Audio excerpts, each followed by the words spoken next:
เมื่อวานเห็นเขาย่างมาพุ่นเนาะอืมโอ้พี่น้องเอ้ยตามหาถั่วโคกเลยอืมสงสัยจะไปอยู่สักเขตบ้านสนูนพุ่นไปอยู่น้ำข้าวทางให้ทางชนเท่านั้นแล้วไปอยู่นำเขาทางหายจำนวนแต่ว่าคนบ่ได้เป็นหยังเนาะคนเนาะพอเอหมุ้ยไผเฮ็ดใส่เพิ่นดอกเนาะเออป้าไสเฮ็ดเวียกเฮ็ดงานช่วยเขาเนาะมา ว่าเพิ่นป้าไสเฮ็ดเวียกเฮ็ดงานช่วยเขาว่าไปเฮ็ดเวียกเฮ็ดงานใส่ข้าวซะแล้วพอได้เมื่อวานนี่เห็นเบาะแสอยู่เนาะวันเนาะวานนี้เฮ็ดอยู่ที่นาชิดานนี่โดยอันเพิ่นเป็นจังไดเพิ่นบ่อยากให้ความช่วยเหลือบ่หรือแนวใดเนาะเขายังบ่ฮู้เลือกคน อยากให้ช่วยเหลือคือกันแต่ว่ามื้อนั้นเขาว่าเฮาสงสารเด้สงสารพวกอายหาเฮาว่าเขาหาอยู่บ้านสนนเจ้าน่ะโดยนะว่าเขาเอาไปส่งจากเฮาแล้วเอาไปส่งเมื่อวานน่ะเจ้าแล้วบ่ฮู้ว่าเฮ็ดได้เนาะเพิ่นจังออกมาสิงงคือกันเนาะจักมันเคยไปแบบนั้นตลอดมันน่ะมันเฮ็ดยามมันหิวข้าวว่าเคยไป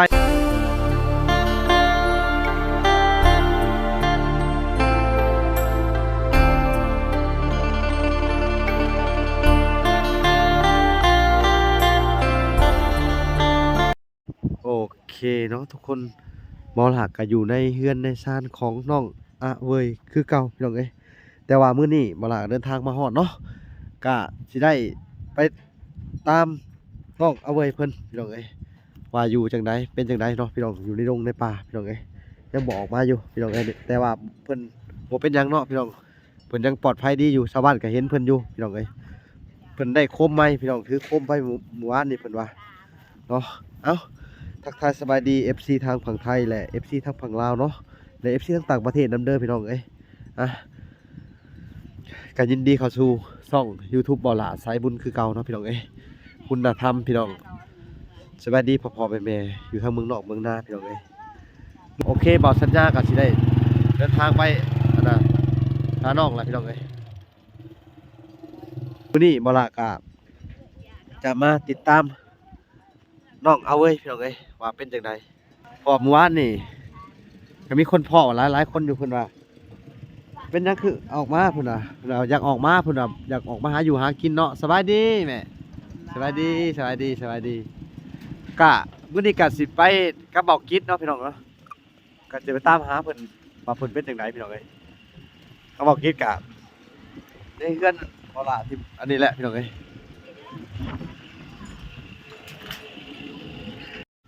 โอเคเนาะทุกคนเนาะทางอันอากิจกสิพาเฮาไปเนาะมื้อนี้เนาะสวัสดีอากิจโดยสวัสดีเขาพ่อฮู้บ่แซอยู่ดอกเนาะว่าเพิ่นไปจังไดแต่เพิ่นสิว่าจังไดเนาะพี่น้องเอ้ยไปเบิ่งนำกันเนาะว่าเพิ่นสิไปทางใดแน่เนาะเฮาก็ไปลองสอบถามชาวบ้านเบิ่งเพิ่นเบิ่งเนาะเออสาเหตุที่เพิ่นไปเฮาก็ยังบ่ฮู้เนาะครับเป็นสาเหตุจังแน่เนาะหรือว่าเป็นนำบ่อยากบวชบ่หรือใดก็ยังมีสาเหตุหรือว่าเฮ็ดรถบ่ลาพังก็ยังบ่ฮู้เนาะเพราะว่าบ่ลาก็บ่ได้ให้บ่ได้เครียดเพิ่นก็เว้ากันอยู่แล้วเนาะแต่ว่าเพิ่นว่าขออนุญาตไปยังเครียดเท่านั้นนะเนาะมื้อนั้นเนาะเมื่อวานนี่โอเคเนาะทุกคนเนาะเฮาสิไปตามหาน้องเพิ่นเลยเนาะไปบ่คิดยัง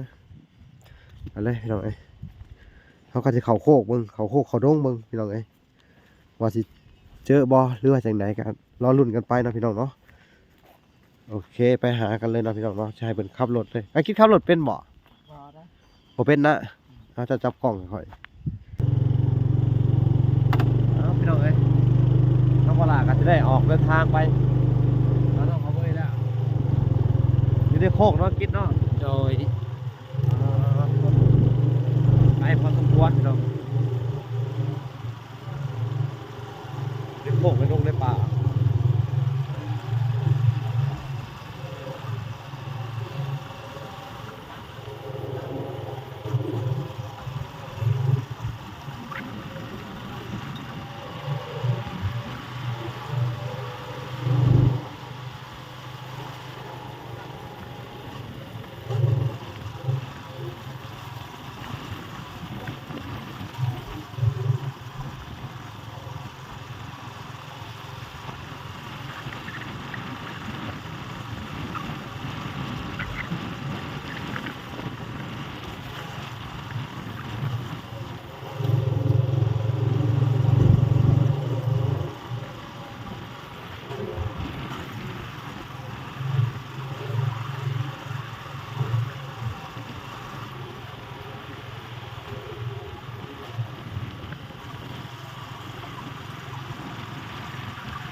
ติไปอยู่ทางไหนเพิ่น อืม ปกตินี่ กับพระสวายน้ำเนาะ เออ ไปดก ทางน้ำหนักเนาะ เอาให้โพกแทนโพกเอามันอยู่นะ แล้วน่าจะเป็นถังเนาะเป็นถังพีช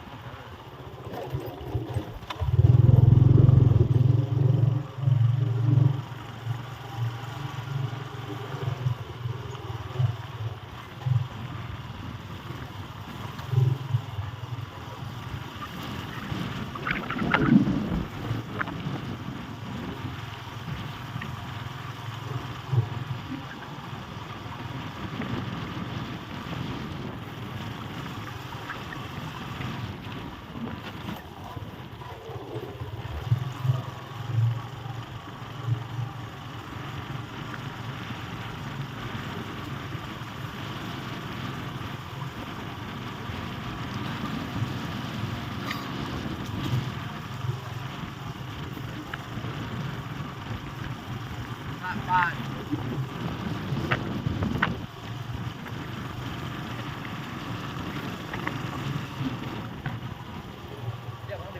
ตอนนี้ตรงนี้เลยนะตรงยีนา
ดินทรายกระลายแล้วนี่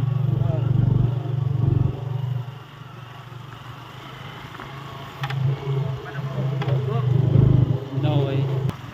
นักคนมันทำให้มันติดหัก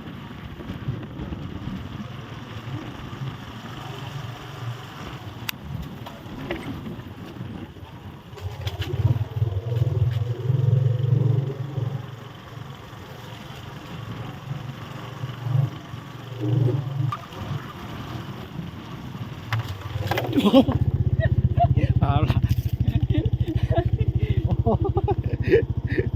โอ้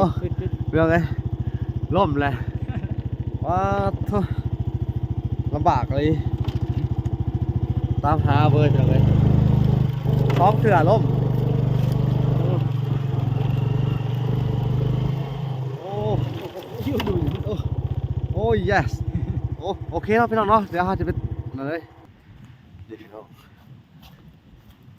ที่เพิ่นเคยมาบอลเอาไว้เคยมาเฮ็ดเรียกช่วยเขาพี่น้องเลย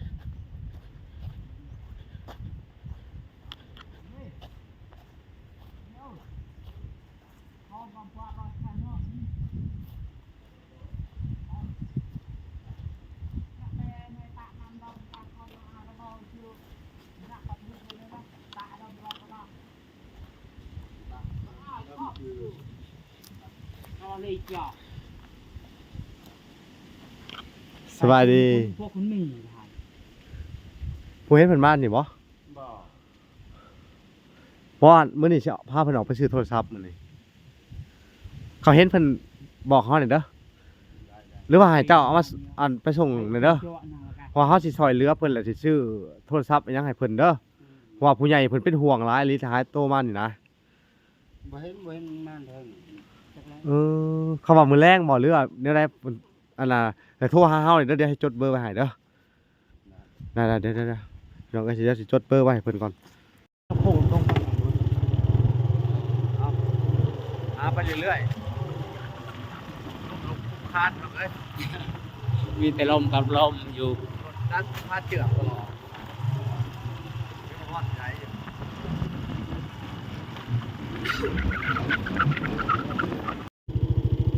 มันได้มาแหวนนี่เนาะเขาอยากตามหาเพิ่นจากช่วยเหลือเพิ่นอยากได้ซื้อโทรศัพท์ให้มื้อนี้ถ้าเห็นแหละบอกให้เด้อเดี๋ยวจะมีโทรศัพท์บอกเขาจะเอาเบอร์ให้มีเนาะเอ้าเดี๋ยวเขาจะเอาเบอร์โทรศัพท์ให้เพิ่นเด้อ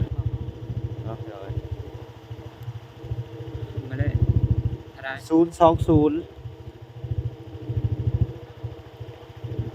936 93069 ศูนย์บ้าง933 93069 ก็ได้ คือบ่มีหน้าจอเนาะเนาะพี่น้องเอ้ยลบอยู่ทางไหนเนาะลบโอ้020เดี๋ยว ลบหมดดอก 0200936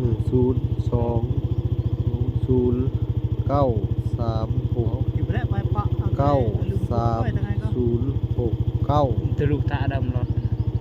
ส่งเรา ตัวได้โทรนี่ละ นี่ โทรบ่นี่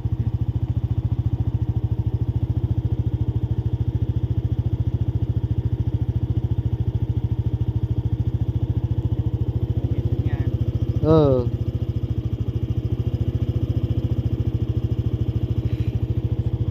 เอาใหม่เด้อ020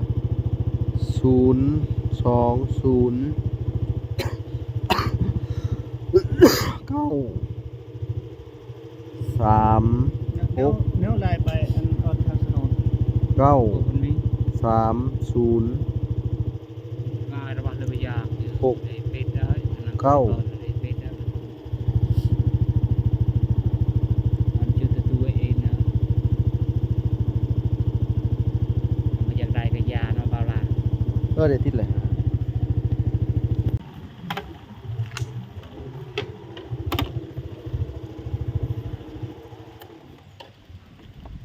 เดี๋ยวก็สิลองถามเพิ่นเบิ่งครับปุ๊บบ้านเลยบ่อ๋อเปิดสิมาฮอดเด้อเอ้ยลมคุกคาน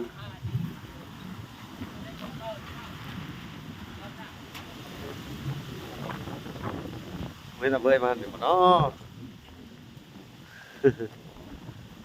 เดี๋ยวเอ้ย ช่วงเมื่อวานก็ช่วงก็ไปตานลงแล้วไปดูนะเอามา กระดานบ่เห็นว่าอ้ายฮะว่าได เขตบ้านชะนูนเล็กน้อยว่าวันสุดท้ายเขตบ้านชะนูน เห็นเมื่อวานนี่ วันนี้ เขาอะเราซาป้าแถวหวยในวัน ไปสะปลากับลูกคอย เมื่อวานที่ไหน เขาไปแล้วสะปลาเขาไปแต่มามัน เออ เขาไปทาง ไปว่าสนุน เขาออกตลาดมันก็ไปจักแล้วเขาไป เอ้าอันนั้นเขาว่าสิพาเพิ่นไปซื้อโทรศัพท์เด้อถ้าเห็นแล้วบอกให้แหน่เพราะว่าไอ้อีเมลจากเมืองนอกอันฝากเงินมาให้ซื้อโทรศัพท์เด้อเดี๋ยวให้จดเบอร์ไว้ให้เด้อโทรได้บ่อยู่พี่ เขามีเอามือถือ อ๋อเสียได้ไดเอ้าพี่น้องเอ้ยเห็นอยู่ออกไปทางวัดสนุนไปบ้านอันตัวโจยเนาะหรือว่ามันสิเข้าดงเนาะเขากลับไปหันเนาะเขากลับไปหาอยู่ดงต่อเนาะสบายดีสบายดีหาจะไปสัมภาษณ์น้องน้อยเพิ่นเมื่อวานนี่เป็นได้ล่ะอ้ายพังหน่อยเพิ่นเป็นได้เพิ่นกินข้าวกับหยังสบายดีอันนี้น้าป้าที่ไปหาสระมาสบายดีโดยอันเมื่อวานนี่ไปเจออ้ายน่ะอยู่ไสไอ้เบ้ยน่ะ ไปทาง มาสนุนไปกระซาปลากับเจ้า ไป ได้หลายบ่เพิ่นว่าแม่นเถียงนี่บ่ กินแล้วสะปลาเขาไปเลย ปันปลากันมาจากไปเพิ่นว่าเพิ่นสิไปนอนไส ไม่จักแล้ว อืมโดยเอ้าพี่น้องเอ้ย เราสะปลากับไป โอ้เนาะ ว่าได้ปลาเขาว่าตัวหนึง อืม เอาจะเอารถข่อยไปได้บัดนี้ ค่อยไปแล้ว ไป ติเพิ่นว่ากับเจ้าเพิ่นสิไปไสนะถนนบ่อืม ก็เล่นแหละเป็นปอมากัดปอสตา อ๋อ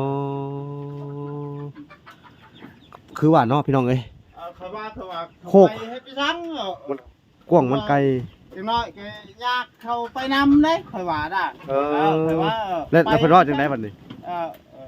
แล้วเพิ่นว่าจังไดบัดนี้ มันอยู่ว่าไปให้ไปสั่งจังน้อยเข้าไปนำก็ยากนะไปอยู่ทางนะอันนี้ไปสายๆก็มันก็บ่ได้เด้นั่นข่อยว่าได้ให้ดูได้ แม่น มันจังน้อยมันยากเข้าไปนำก็ยากแบบนี้แล้วว่าไปให้ไปสั่ง แม่นเขาเป็นห่วงหลายว่าจักตายหลายดีจังไดนะเพราะว่า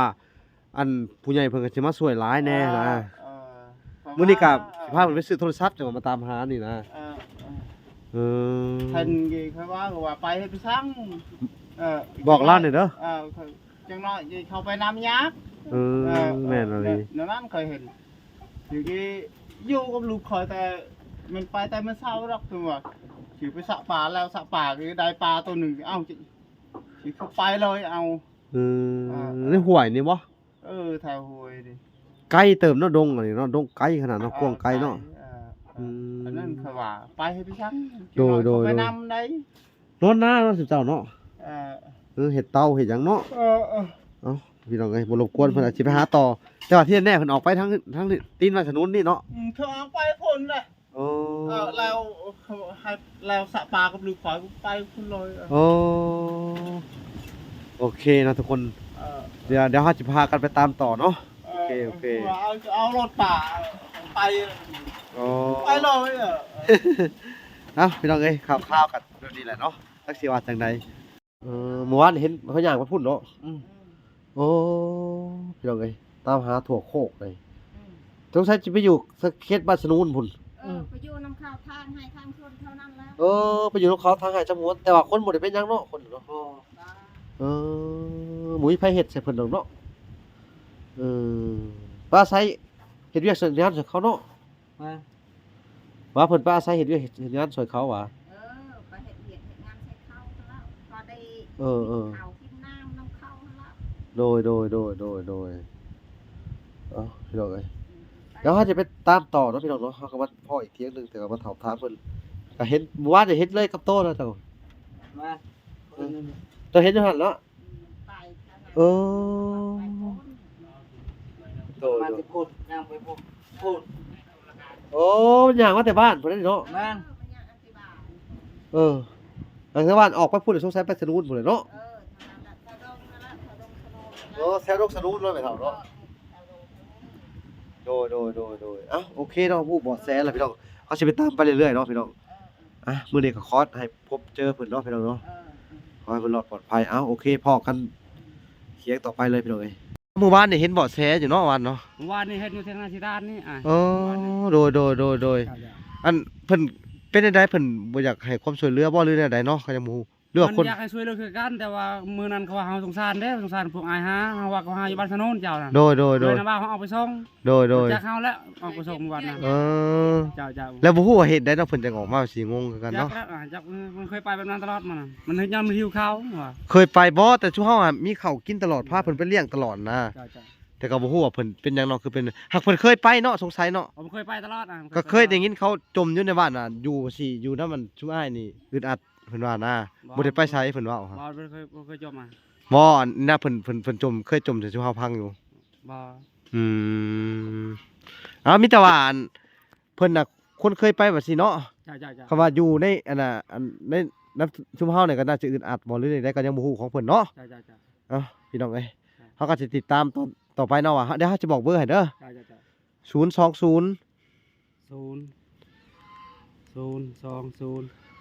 936 3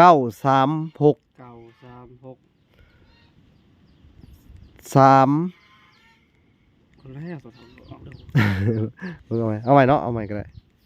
6ได้ล่ะ936ได้ล่ะ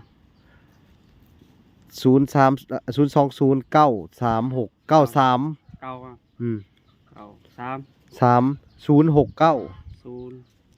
3069